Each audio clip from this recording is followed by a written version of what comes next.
Mesdames, Messieurs les journalistes, bonjour. Bonjour aux auditeurs de Guira FM 93.3. Bienvenue à cette conférence de presse hebdomadaire de la MINUSCA consacrée à la situation à Birao.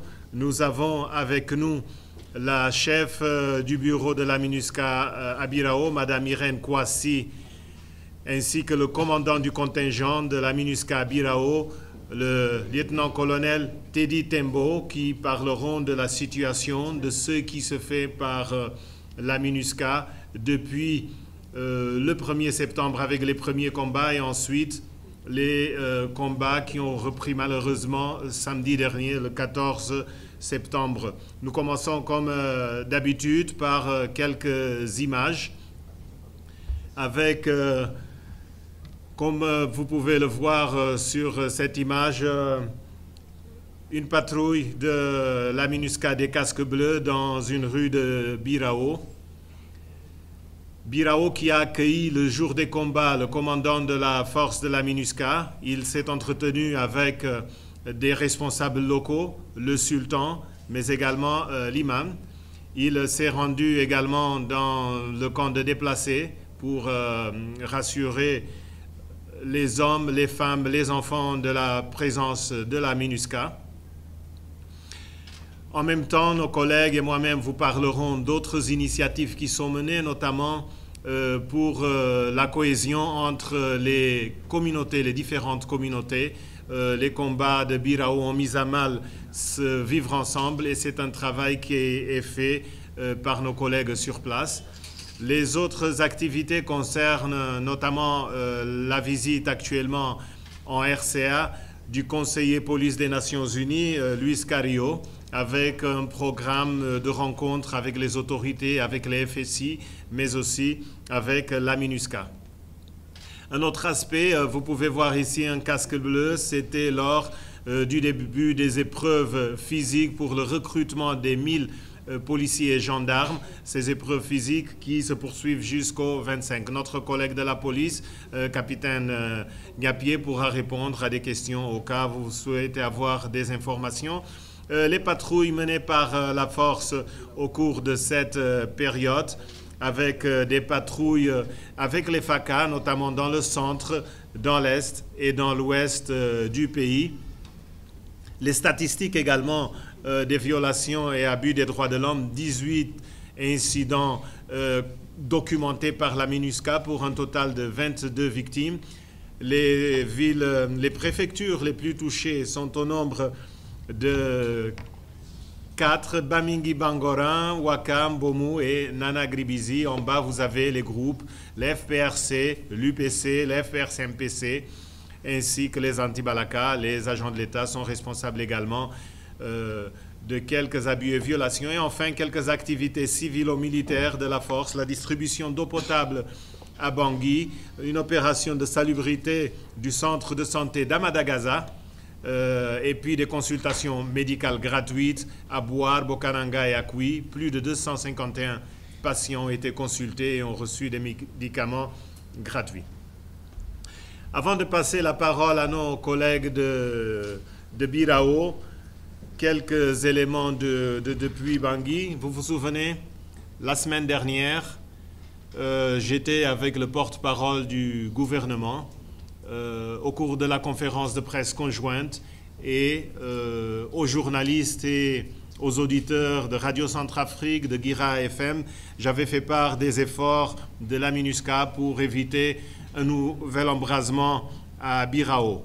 En plus des dispositifs de la force, nos collègues du contingent zambien, il y a eu des engagements au niveau politique, notamment le représentant spécial du secrétaire général, mais d'autres autorités de la MINUSCA, avec le responsable du FPRC, Ablaï Sen, qui avait donné des garanties quant à son engagement pour faire respecter la paix dans la zone. Malheureusement, ce n'est pas ce qui s'est passé. Il y a eu ces affrontements du 14, ces affrontements d'une rare violence.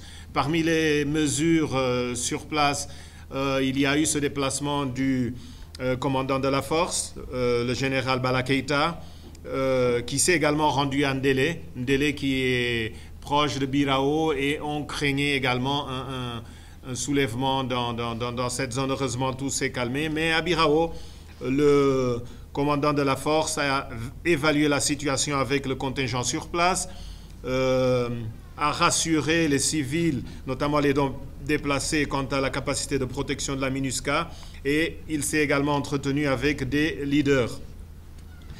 La force vous parlera, ainsi que la chef du bureau, des mesures qui sont prises, mais je voudrais souligner les efforts communautaires qui sont faits pour encourager la réconciliation et gérer les tensions. Ainsi, un total de 30 femmes, membres de 5 associations féminines de Birao, ont été formées à s'engager dans la réconciliation, tandis que 30 jeunes, membres du Conseil préfectoral de la jeunesse, ont été formés en gestion de conflits. Tous ces hommes et jeunes et femmes se sont engagés à contribuer à calmer la situation, notamment dans le site entre les communautés Kara et Runga Aoussa. Du côté de la police, il y a eu la constitution d'une équipe d'enquête. Il y a eu également la constitution d'une équipe de suivi et de coordination.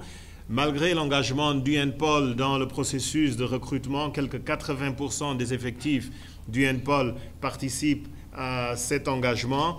La police de la MINUSCA s'est fixée comme priorité, notamment de conduire des patrouilles pédestres à l'intérieur du camp des déplacés pour prévenir tout acte ou incident pouvant porter atteinte à l'ordre public. Il y a également les enquêtes, et l'UNPOL va appuyer le déploiement le plus rapidement possible des FSI qui seront d'un appui de premier plan. Et finalement, les statistiques habituelles des violations et abus des droits de l'homme, 18 entre le 11 et le 17 septembre, 22 victimes, les principaux groupes concernés, les FPRC, les Anti-Balaka, l'UPC, la coalition FPRC-MPC, l'MPRC-RJ et les autres groupes armés non identifiés. Il y a également les agents de l'État. Sur ce, j'invite à présent ma collègue, chef du bureau de la MINUSCA Birao, Irène Kouassi, pour son compte rendu.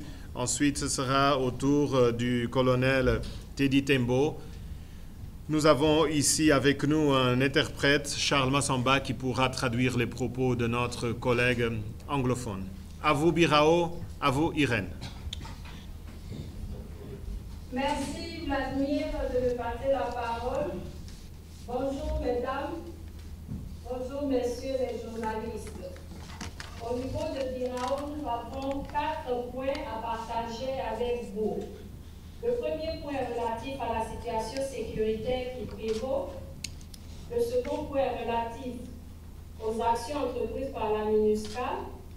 Le troisième point concerne les efforts visant à apaiser les tensions. Et enfin, en conclusion, nous allons faire des recommandations. En ce qui concerne la situation sécuritaire, nous pouvons dire que la situation sécuritaire est redevenue calme, mais elle reste tendue en raison de la reprise des affrontements entre les éléments armés du FPRC et ceux du MLCG le samedi 14 septembre. Ce jour-là, aux environs de 5h15 du matin, des éléments armés FPRC ont attaqué ceux de MLCG à Birao en représailles à la mort d'Adam Kanto, commandant FPRC, tué dans les affrontements du 1er septembre entre les deux groupes. Les éléments FPRC, estimés à environ 250 hommes, selon les informations fournies par ceux qui se sont rendus, ils sont entrés par les parties est et nord-est de la ville en utilisant des voies alternatives pour éviter le point de contrôle de la force Zambat sur l'axe Toumou-Birao. Le lourd bilan des affrontements qui ont duré 5 heures est de 38 morts, 32 FPRC et 6 MLCG, ainsi que 17 blessés. Parmi les blessés, on compte un soldat zambien touché à la jambe par une balle perdue. Mais bon, ses jours ne sont plus en danger. Il a quitté l'hôpital et a pu rejoindre ses autres camarades dans le camp. Comme je le disais tantôt, La situation sécuritaire à Birao et ses environs est relativement calme mais imprévisible et tendue en raison des informations récurrentes faisant état d'un renforcement et d'un mouvement des éléments FPLC en provenance de Ndélé, Sikekedi, Tissi et Amdafour sur Birao. Ces informations continuent de créer la psychose au sein de la population qui afflue au camp de la MINUSCA. En ce qui concerne les actions entreprises par la MINUSCA, nous pouvons dire dès le déclenchement des hostilités, la force zambienne a immédiatement intensifié ses patrouilles pour s'assurer que les civils ne soient pas affectés. La force a également renforcé la protection autour du camp des déplacés à la base MINUSCA ainsi qu'à l'hôpital de Birao. Pendant les combats, la force a transporté les blessés à l'hôpital de Birao et nous avons également déployé un hélicoptère d'attaque Mi-24. En plus des mesures immédiatement prises pour parer à la situation, la MINUSCA continue ses efforts visant à apaiser les tensions. Car comme vous le savez, la dimension ethnique indéniable de ce conflit rend la situation plus complexe. En effet, nous notons une montée de tensions au sein des différentes communautés dans le camp des personnes déplacées à la base MINUSCA.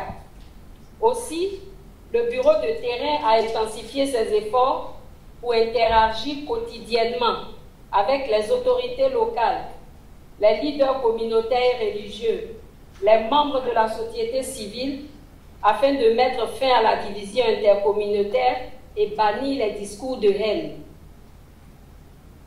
Il ressort de nos interactions avec les différentes communautés que toutes les parties souhaitent la mise en place rapide d'un comité de médiation comprenant des chefs de communauté crédibles et impartiaux qui viendraient de Bangui et d'autres régions pour mener les négociations. Nous allons conclure en disant que malgré la cessation des hostilités, le risque de reprise des combats est réel.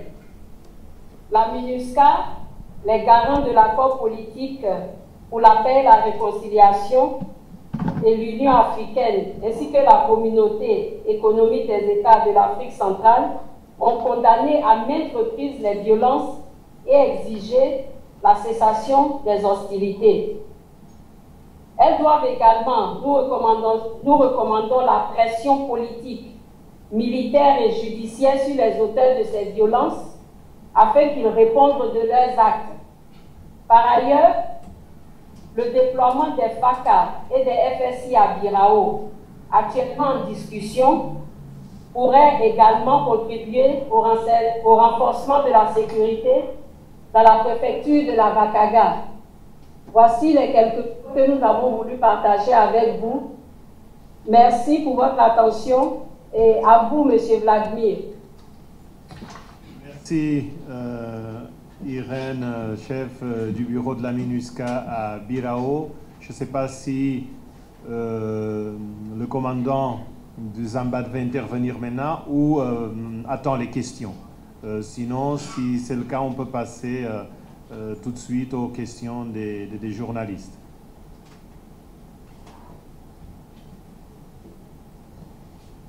Voilà. On va prendre les questions. Les règles sont les mêmes. Le nom et l'organe. Réseau des journalistes francophones.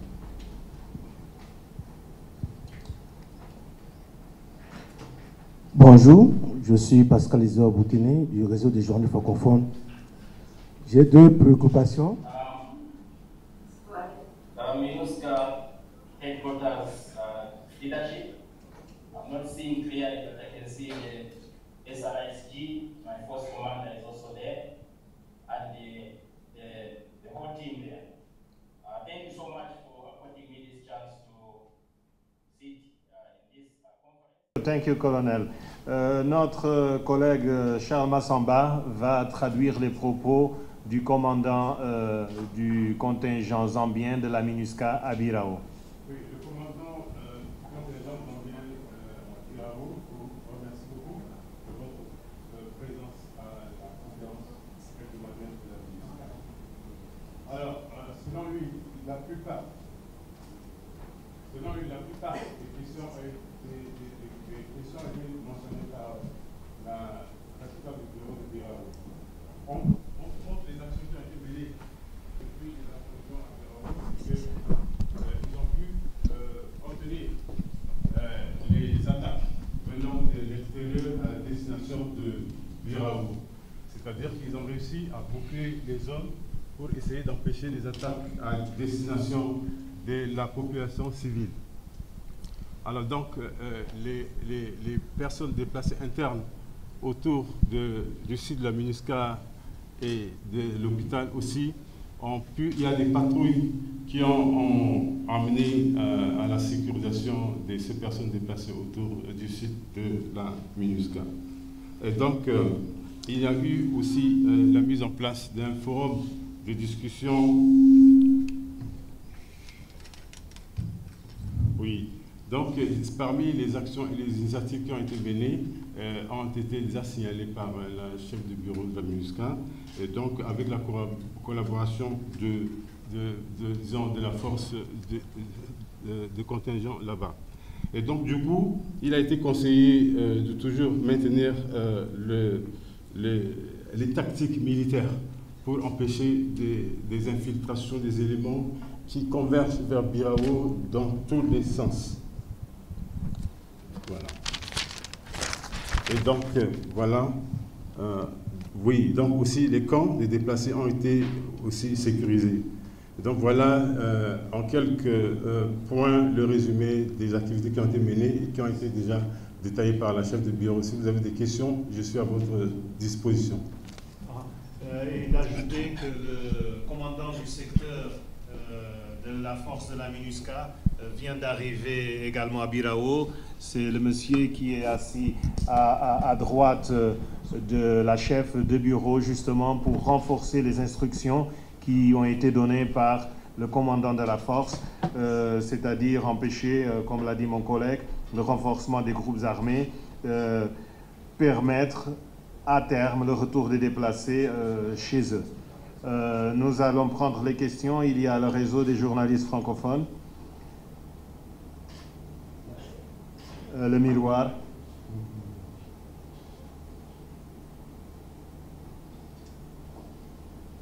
Et Radio Lingosongo. Merci beaucoup, monsieur le porte-parole.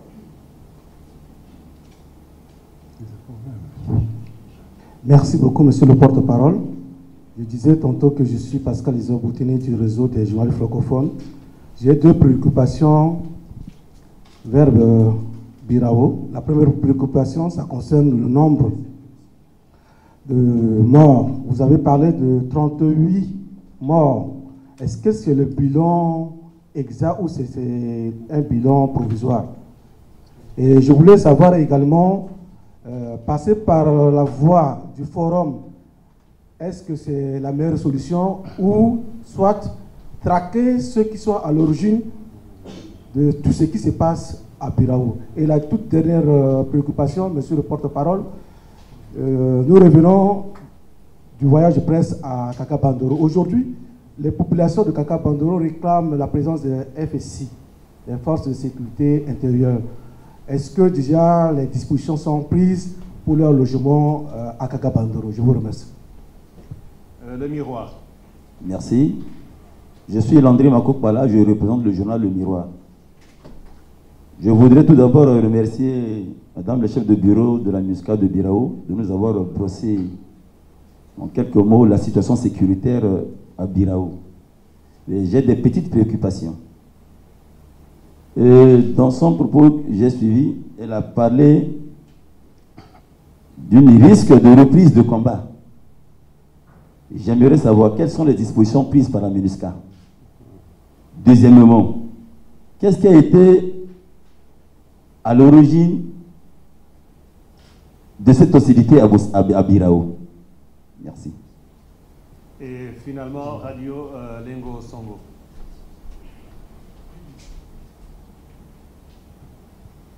Merci beaucoup. Je me présente. Je suis Ori de Jean-Jovis Ouattara de la radio Lingosongo. J'aimerais poser une question à Irène Kwasi, chef de bureau de la MINUSCA à Birao. Je crois elle a essayé de dire ici, en ce moment à Birao, il y a le calme, mais il reste tendu, hein, la tension est tendue. Mais selon ce que j'aimerais savoir, est-ce que d'un moment à l'autre, dans les heures ou bien dans les jours qui arrivent, est-ce qu'on peut y avoir risque d'un autre affrontement, pardon. Et secondo, dans ces propos, la MINUSCA exige à ce que le gouvernement prenne ses responsabilités de traquer les auteurs pour qu'ils puissent répondre de leurs actes devant la loi. Mais à Birao, là-bas, il n'y a que la MINUSCA qui est là-bas, il n'y a pas la FSI, elle a dit, il y a la négociation pour leur intervention là-bas. Ils ne sont pas encore là-bas. Mais par quel moyen le gouvernement peut traquer les auteurs en ce moment? Est-ce que la MINUSCA n'a pas cette force de chercher à mettre la main sur les auteurs et les traquer devant la justice? Voilà mes précautions. Merci. Merci. Nous donnons tout de suite la parole à Birao pour les questions concernant la situation dans cette localité. Irène et Colonel. Oui, d'accord. Merci Vladimir, merci chers journalistes pour les questions. En ce qui concerne la première question relative au nombre de morts que nous avons indiqué dans notre briefing, nous indiquons qu'il y a eu 38 morts. Ce sont les morts qui ont été effectivement dénombrés par la force qui a travaillé en collaboration avec le CICR. Après les combats, les forces Zamba ont travaillé en collaboration avec le CICR pour enterrer tous les corps que nous avons retrouvés. Donc nous avons trouvé 38 corps. Néanmoins, comme vous le savez, comme on l'a indiqué, les combats ont été âpres aussi bien à Birao que dans les villes hors de Birao. En effet, les combats ont même débuté hors de Birao avant d'entrer dans la ville de Birao. Donc il nous a été rapporté aussi qu'il y a des blessés graves qui se trouveraient encore dans la bourse, d'autres aussi ont fui. Donc parmi ces personnes, sûrement il y a des décédés qu'on n'a pas pu dénombrer. Mais au centre-ville de Birao, les combats ont été très violents. Nous dénombrons 38 personnes qui ont trouvé la mort dans ces combats. Parce qu'en collaboration avec le CICR, comme je l'ai indiqué auparavant, ce sont 38 corps que nous avons enterrés. Voilà.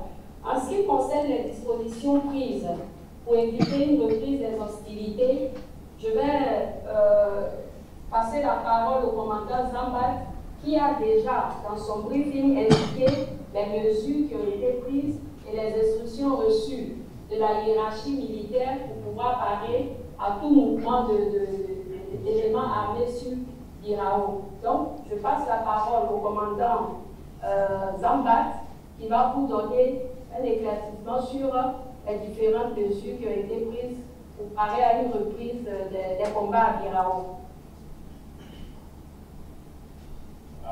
Thank you so much, Mission Leadership. Thank you so much, Madam Head of Office. Thank you so much, the press. The measures that we've put in place to avert the likely resumption of the fight or the attack into Birao are numerous. Amongst the many, we've intensified patrols in Birao town and the surrounding areas day and night, 24/7. We're also manning tactical operation bases, a few of them. Those who understand how Birao is, we just have one outlet going down to Terembe, going to Bria, one outlet going to Amdafo, and one outlet going to Tis. Notre collègue ici va traduire les propos du colonel sur les mesures qui sont en train d'être prises et ensuite le commandant du secteur prendra la parole. Oui, c'est-à-dire que, entre autres dispositions et mesures qui ont été prises pour essayer de contrer d'éventuelles futures attaques ou bien intrusions des éléments armés, et donc il a été 25 patrouilles ont été menées à Birao et autour de Birao pour essayer de pouvoir protéger la population et de faire en sorte qu'il n'y ait pas d'autres entrées autour de Birao. Et donc aussi, il y a aussi des dispositions, c'est-à-dire que des véhicules qui ont été positionnés sur 3 axes, à Birao et la route d'Amdafok, pour essayer de voir s'il y a des éléments qui peuvent entrer à Birao à travers ces différents itinéraires. Et donc, il y a 5 positions qui ont été maintenues dans la ville pour essayer de pouvoir surveiller s'il y a des infiltrations des éléments, par exemple, dans la ville de Birao et surtout autour du marché central de Birao, pour ne pas que les activités commerciales qui s'exercent dans le marché, autour du marché, soient perturbées par la présence d'éventuels groupes armés. Et donc, par rapport à ces 5 positions, et donc, nos éléments ont été postés là pour observer toute action nuisible en provenance des itinéraires à Birao. Aussi, en dehors de ces 5 positions, il y a aussi des camps de déplacés, des personnes déplacées internes, où on a mis des postes d'observation pour les protéger. Alors, nous avons aussi envisagé l'extension du camp de déplacés autour de la MINUSCA. Donc, c'était un petit camp, donc il faut étendre ce camp-là pour essayer de pouvoir recevoir de plus en plus de déplacés internes.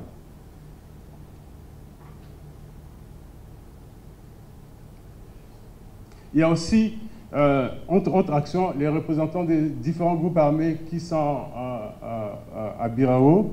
Ils sont impliqués dans des discussions, dans des débats pour qu'on puisse les écouter, parler avec eux, pour qu'ils puissent nous rassurer sur leur position, sur leur volonté, pour voir s'il n'y a pas d'autres éventuelles attaques qui sont prévues. Et vous savez que ces infiltrations s'opèrent de la manière suivante. Comme eux, ces éléments-là, ils connaissent notre TOB, c'est-à-dire que c'est des bases opérationnelles temporaires qui sont occupées par nos éléments. Et ces éléments-là, pour entrer à Birao, ils passent par des voies alternatives, c'est-à-dire pour contourner les bases opérationnelles temporaires qui sont mises en place pour observer leur mouvement et leur circulation. Il y a aussi, c'est-à-dire que il y a des véhicules qui sont impliqués dans des activités de patrouille. Mais nous aussi, c'est difficile pour nous d'aller au-delà de 3 km en dehors de Birao, vu l'état des routes et des conditions difficiles de mouvement. Voilà les propos qui ont été tenus par le commandant du contingent zambien à Birao. Et parmi les mesures qui ont été également annoncées, il y a l'établissement de certaines positions dans la ville de Birao. Également, l'installation des APC, ce sont les véhicules armés autour du camp également.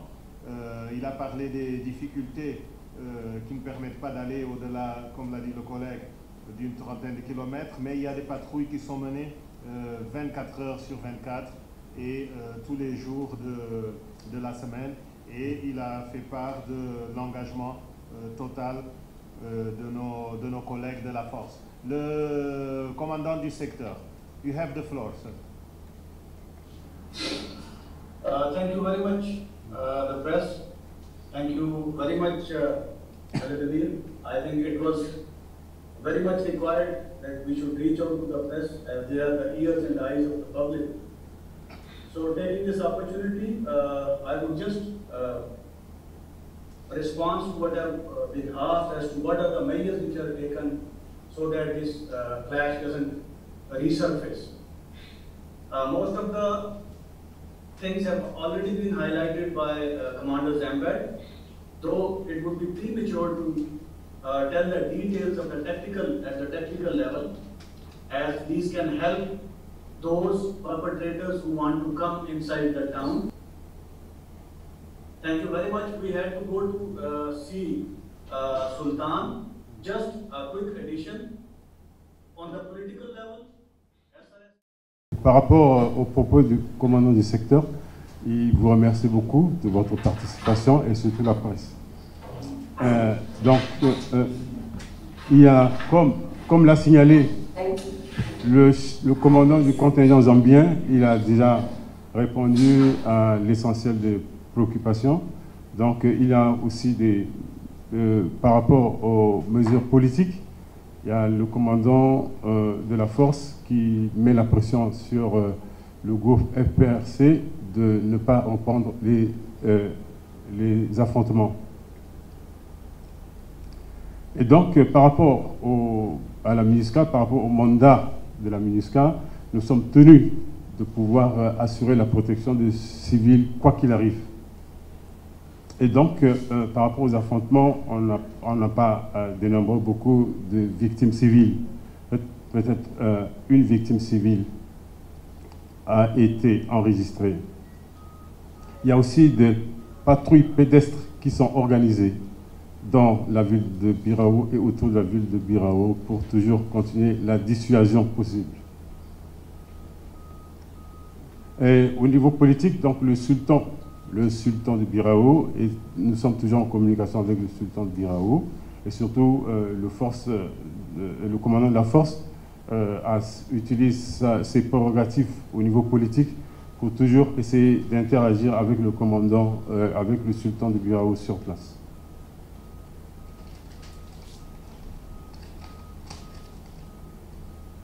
Oui, donc il y a aussi l'engagement de tous les acteurs qui sont impliqués dans la crise pour essayer de faire en sorte qu'il n'y ait pas une reprise.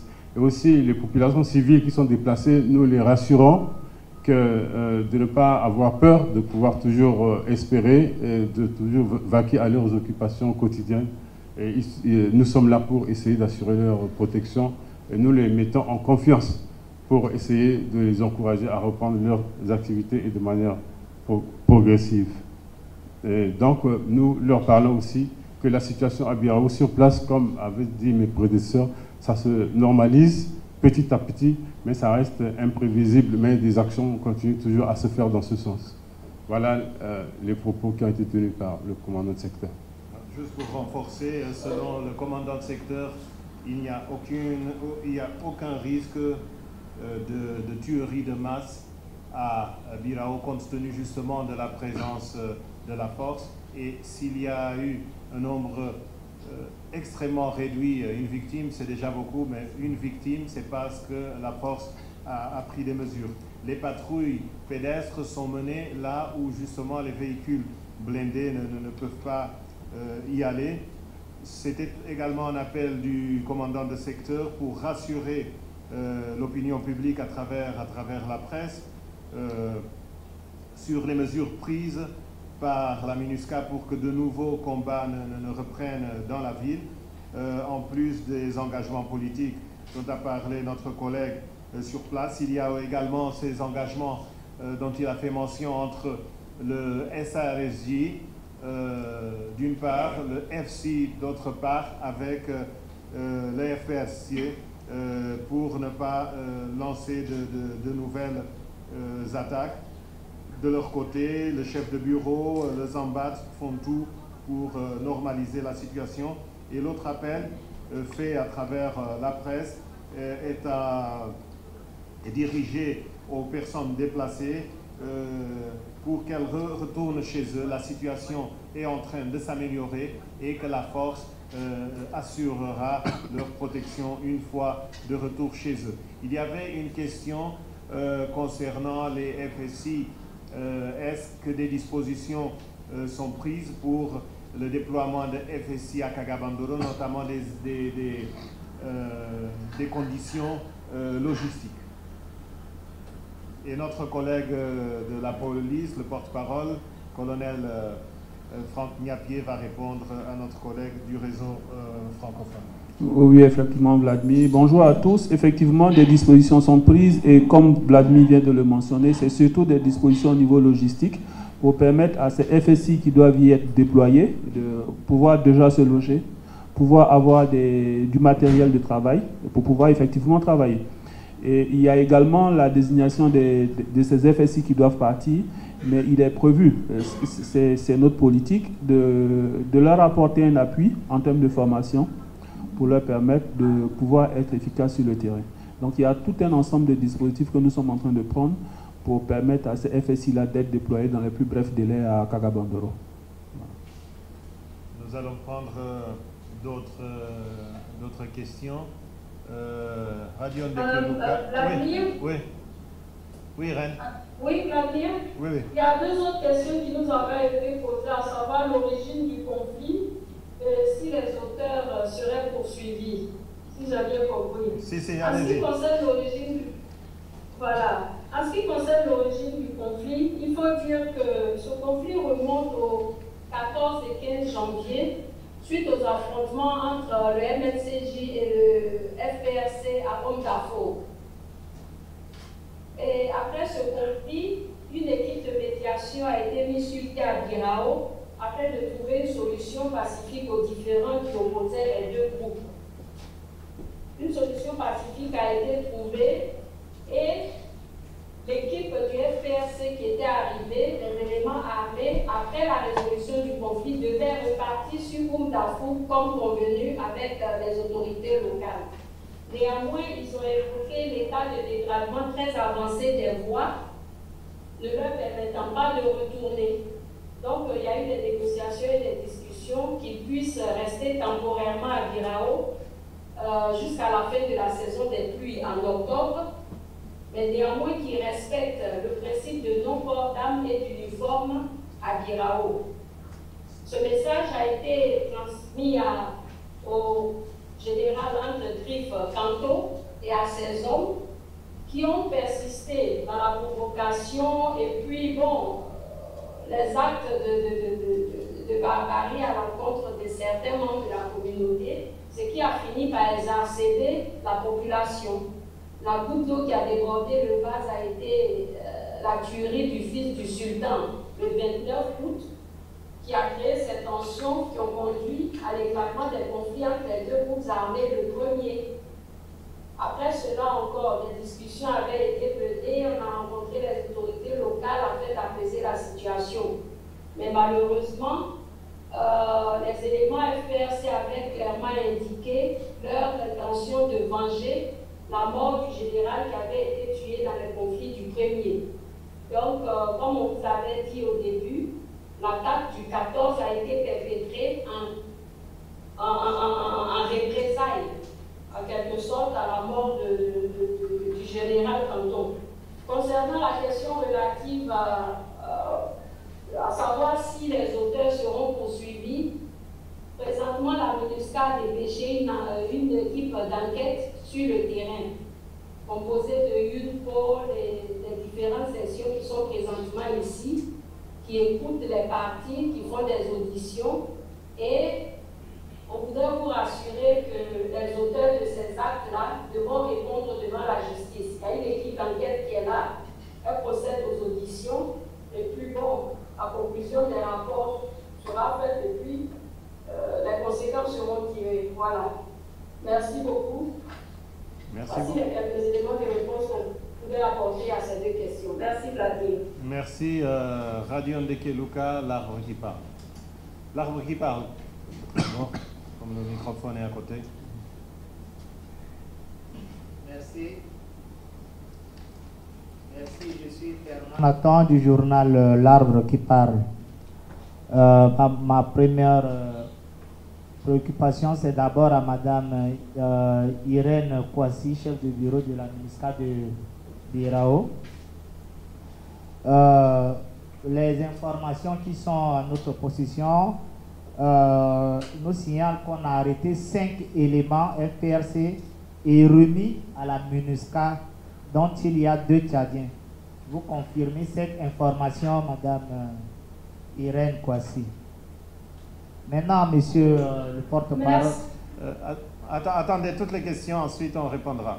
Monsieur Vladimir, le mercredi passé, vous avez bien dit que la MINUSCA sécurise très bien la ville de Bria et protège bien les populations de Bria. Juste 3 jours après, les combats ont redémarré, plus que celui du premier, entre ce que vous avez dit et la réalité sur le terrain, qui a raison. Il y a encore des menaces d'une nouvelle violence à Birao. Pourquoi la MINUSCA ne peut pas envoyer d'autres contingents à Birao? Parce que les forces zambiennes ont monté leur limite. Pour finir, Monsieur Sidi qui avait donné rendez-vous que jusqu'au 29 juin, il devait remettre les 42 ou 45 de ces éléments qui ont tué Alemuna, Kundili et Boang. On est où avec ce rendez-vous et qu'est-ce qui empêche la MINUSCA d'arrêter et remettre à la justice M. Sidiki et M. Abdoulaye Hissène? Je vous remercie. Merci, Radion Dekeluka.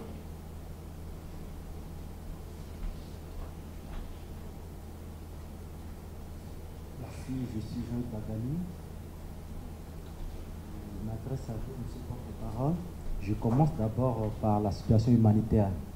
En dehors de la sécurisation de la population, la MINUSCA aussi a un volet, comme vous avez dit ici dans cette salle, que la coordonnatrice s'est rendue à Birao quand le conflit s'est déclenché. Mais aujourd'hui, la préoccupation ou la priorité de la population, c'est la situation humanitaire qui est catastrophique. Est-ce que la MINUSCA aussi compte ou envisage appuyer ou ravitailler la population? C'est la première question. La deuxième question, je la pose, c'est en ce qui concerne la situation sécuritaire à Mingala. La MINUSCA dit ne pas avoir les possibilités parce qu'il y a les ponts qui sont cassés et elle ne peut pas se rendre à Mingala. Mais cependant, les groupes armés continuent de rentrer avec des moyens roulants dans cette ville. Est-ce que va-t-on toujours attendre à ce que la route soit réparée pour que la population soit assistée du moment où la MINUSCA a pour mission de sécuriser la population?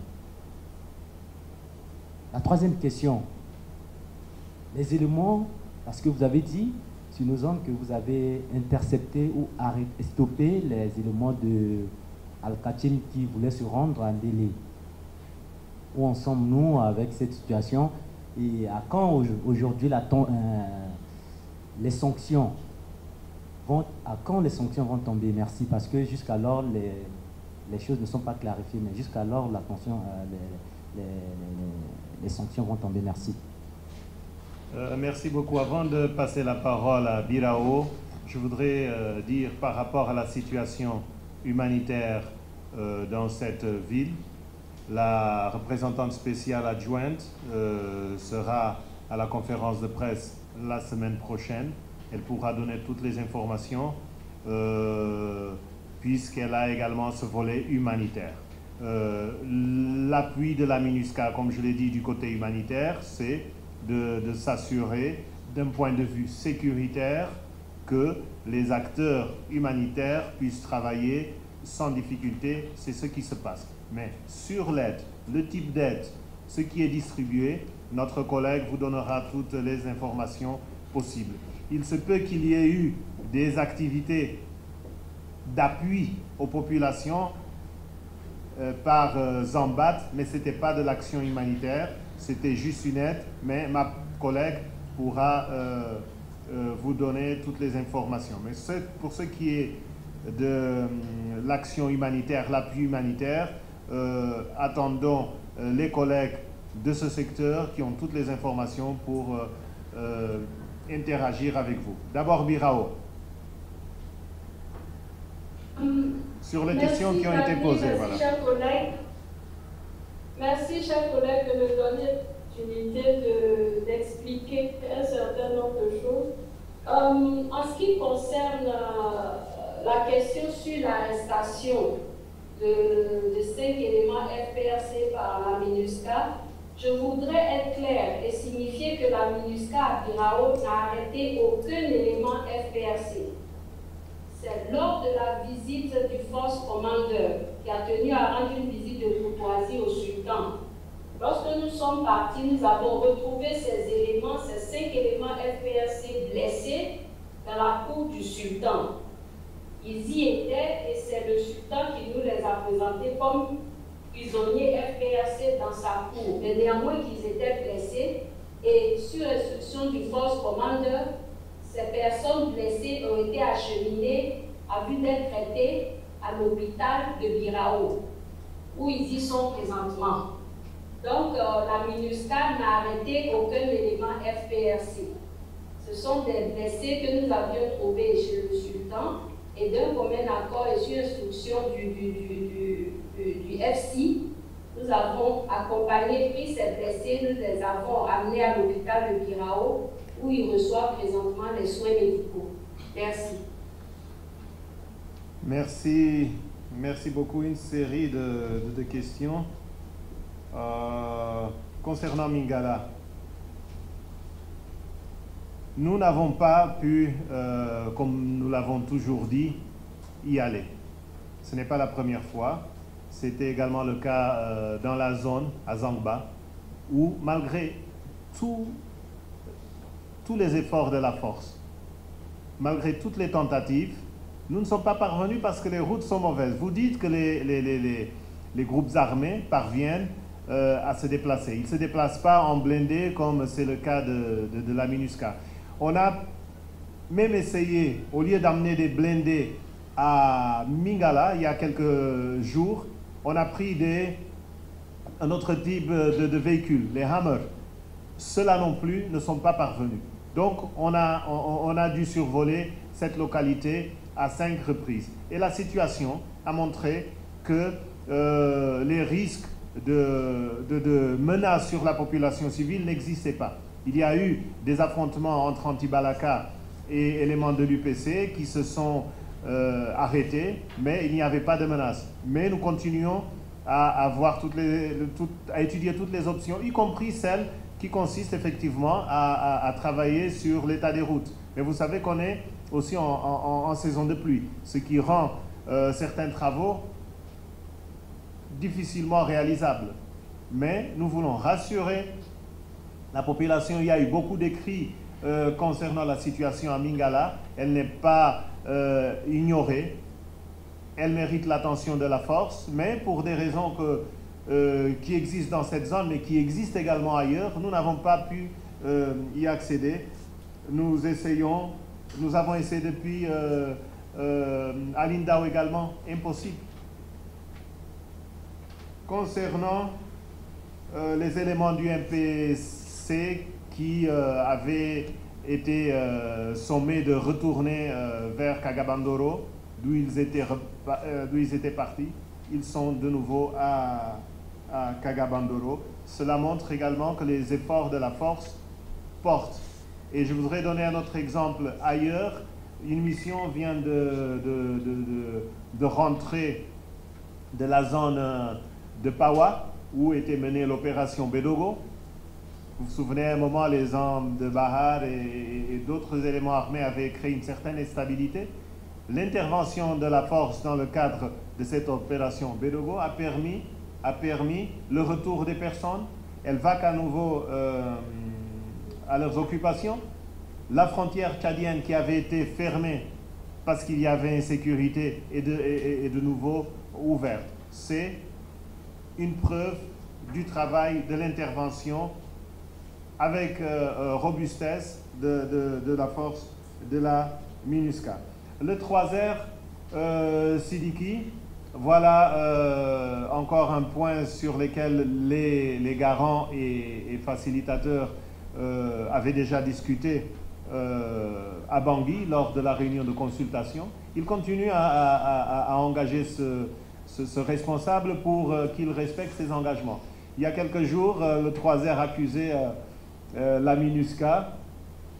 C'est plutôt ce groupe-là qui ne respecte pas, je pense, ses engagements, notamment la remise des individus. Il y a eu la remise des 3 qui était, à notre avis, insuffisante parce qu'il y avait beaucoup plus de personnes engagées. Cette pression, elle continue pour que lui et d'autres respectent ce qu'ils ont signé. Je ne suis pas d'accord avec ce que vous dites, comme quoi les forces zambiennes ont montré leurs limites. 2 attaques d'une extrême gravité ont eu lieu dans cette ville de Birao. Il y a, certes, un civil tué, mais tout de suite, après les combats, le premier, ce sont ces forces zambiennes qui sont descendues, qui sont allées récupérer des civils dans les zones à risque, qui les ont transportés vers le camp de déplacés, le camp autour de la base de la MINUSCA. Certains ont fui et trouvé refuge autour de la base des Zambiens à côté de l'aéroport. Si les Zambiens avaient montré leurs limites, ils seraient allés autre part. S'ils sont allés aux côtés des Zambiens, c'est parce qu'ils pensent, et les Zambiens ont donné des preuves, que leur sécurité est garantie. On est engagé dans ces combats, dans cette situation depuis 2 semaines. Je l'avais dit, on avait pris les mesures, mais le commandant des Ambatt vous a dit clairement, nous contrôlons les axes et nous avons la plupart de nos hommes occupant des positions pour protéger les populations. C'est la principale priorité et pour contrôler les axes. Mais ces gens-là, ils essaient d'entrer à travers des zones qui ne sont pas contrôlées. Qu'est-ce que tu veux? Qu'on abandonne les positions où on protège 14 000 personnes, 13 000 à côté du camp et 1 000 à côté de l'aéroport pour aller traquer des éléments, ce qui ouvrirait des brèches pour des attaques contre la population civile? Non. L'objectif numéro 1, comme l'a dit le commandant Zambatt, mais aussi le commandant de secteur, l'objectif principal, c'est la protection des civils et ces Zambiens sont en train de faire le travail. C'est à la MINUSCA de décider s'il faut renforcer ou pas, mais pour le moment, nos collègues nous donnent entière satisfaction. RJDH, RC Actualité et Le Regard.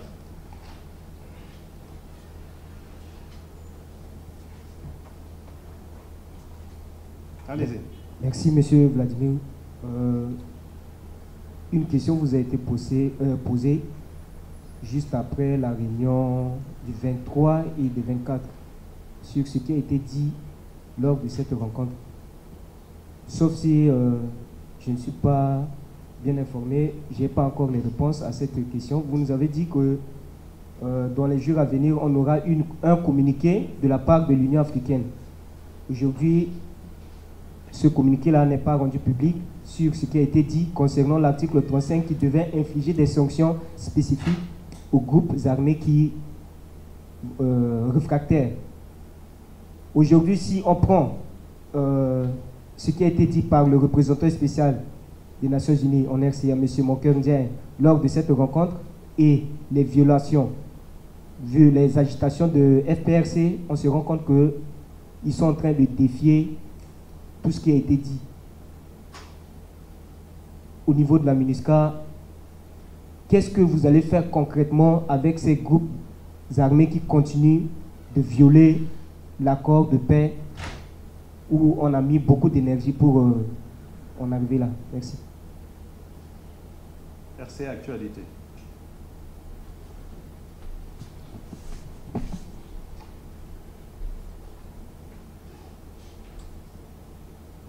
Merci beaucoup. Je suis Eric Bilma du journal RC Actualité. J'ai une seule préoccupation à poser à Mme Irène Kouassi, chef du bureau du MINUSCA à Birao. Au lieu de mettre la main sur les 5 combattants de FPRC, la MINUSCA devient une force humanitaire pour les accompagner à l'hôpital.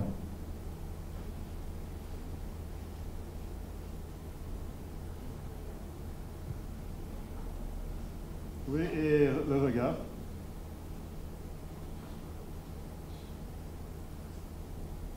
Ma question est simple.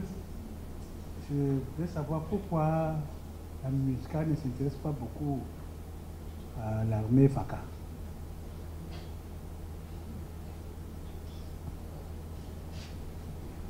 Merci.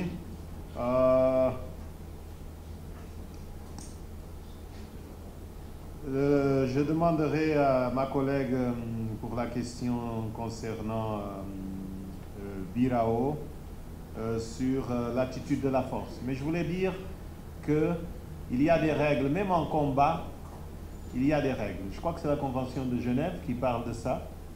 Un soldat qui est blessé, on ne l'achève pas. On ne le tue pas. On le prend, on le transporte à l'hôpital. Donc il y a des règles qui sont applicables et appliquées, quelles que soient par ailleurs les tueries que cet individu blessé ou détenu a commis. Mais il y a des instruments qui feront le suivi. Mais conformément aux règles qui existent, aux procédures, et les casques bleus respectent ces procédures parce que la force de la MINUSCA est constituée d'armées de différents pays qui ont adhéré à ces procédures. Voilà la position qui a été prise. À vous, Irène. Effectivement, Vladimir, je dirais que vous aviez déjà répondu à la question. Et notre collègue journaliste qui demandait de plutôt les arrêter, comme on l'a signifié au départ, c'est un conflit entre deux parties. Donc, aussi bien les blessés MFC qui ont été secourus, aussi bien ceux du FPRC. La MINUSCA n'a pas été impartiale. Elle a porté assistance à toutes les personnes vulnérables, tous ces blessés de guerre. Donc, comme l'a signifié Vladimir, il y a des règles à respecter.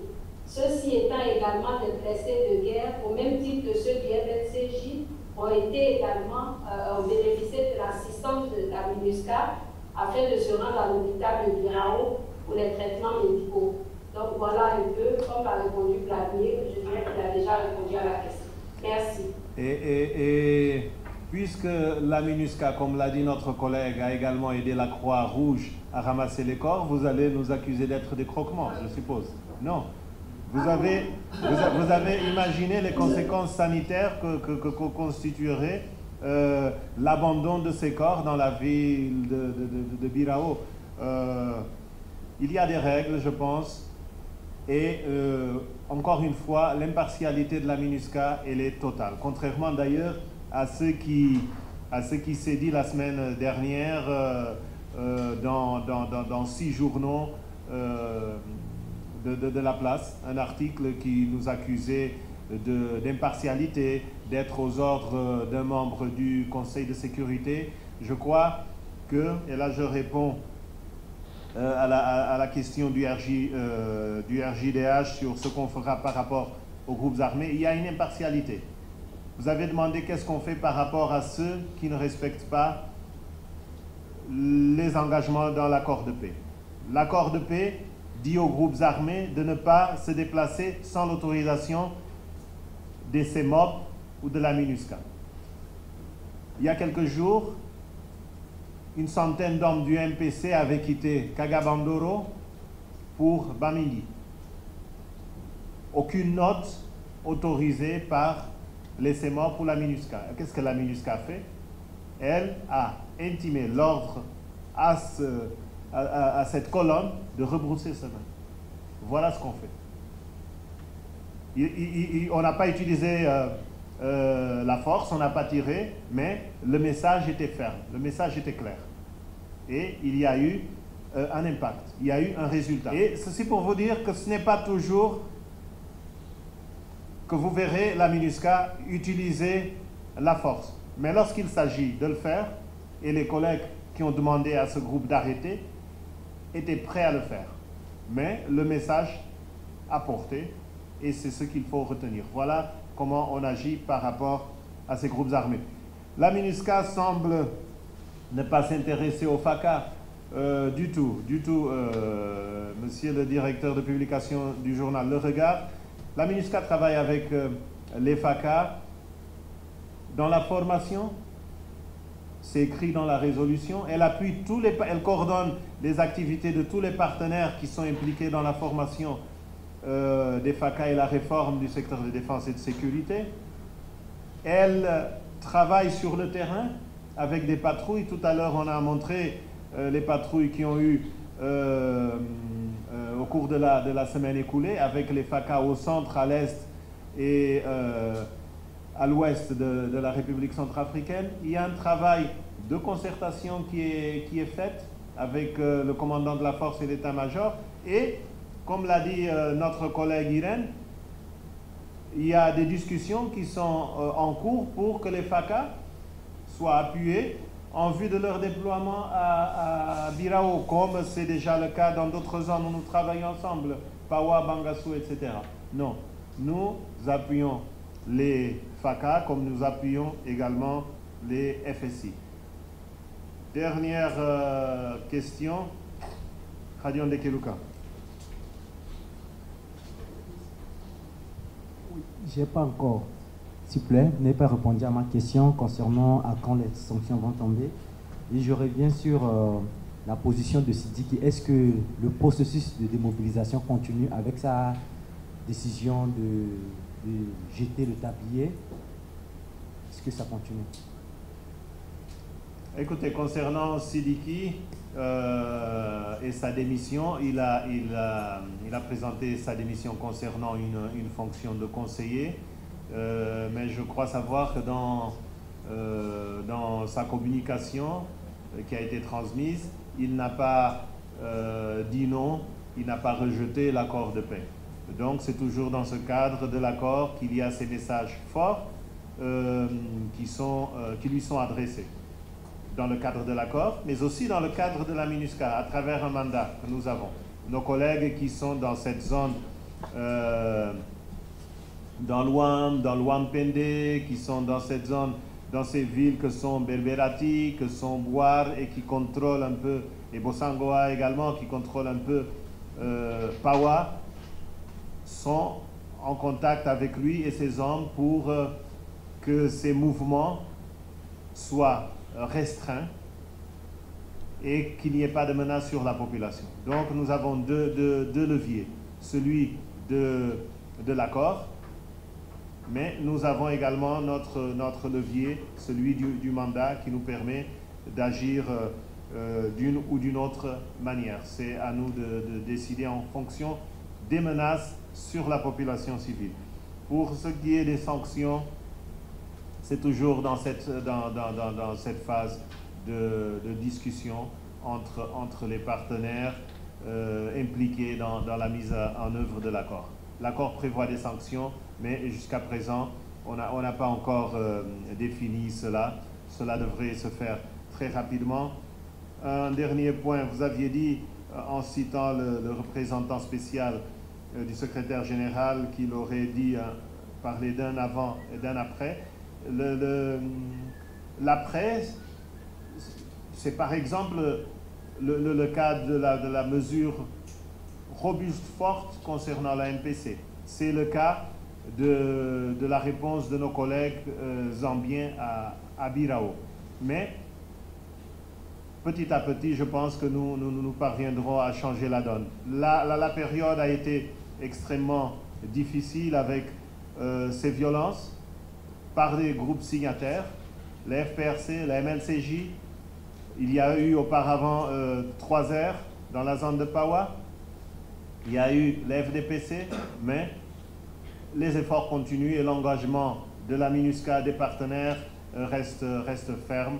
Le représentant spécial a annoncé la semaine dernière sur Guira FM une visite de haut niveau qui aura lieu au tout début du mois d'octobre avec le secrétaire général adjoint aux opérations de paix ainsi que le commissaire paix et sécurité de l'Union africaine, mais aussi le directeur chargé de l'Afrique de l'Union européenne, une visite de très haut niveau qui était déjà là en mois de mai et qui sera là de nouveau justement pour, entre autres aspects, voir la mise en œuvre de l'accord. Ce sera un bon moment pour réengager ces groupes armés.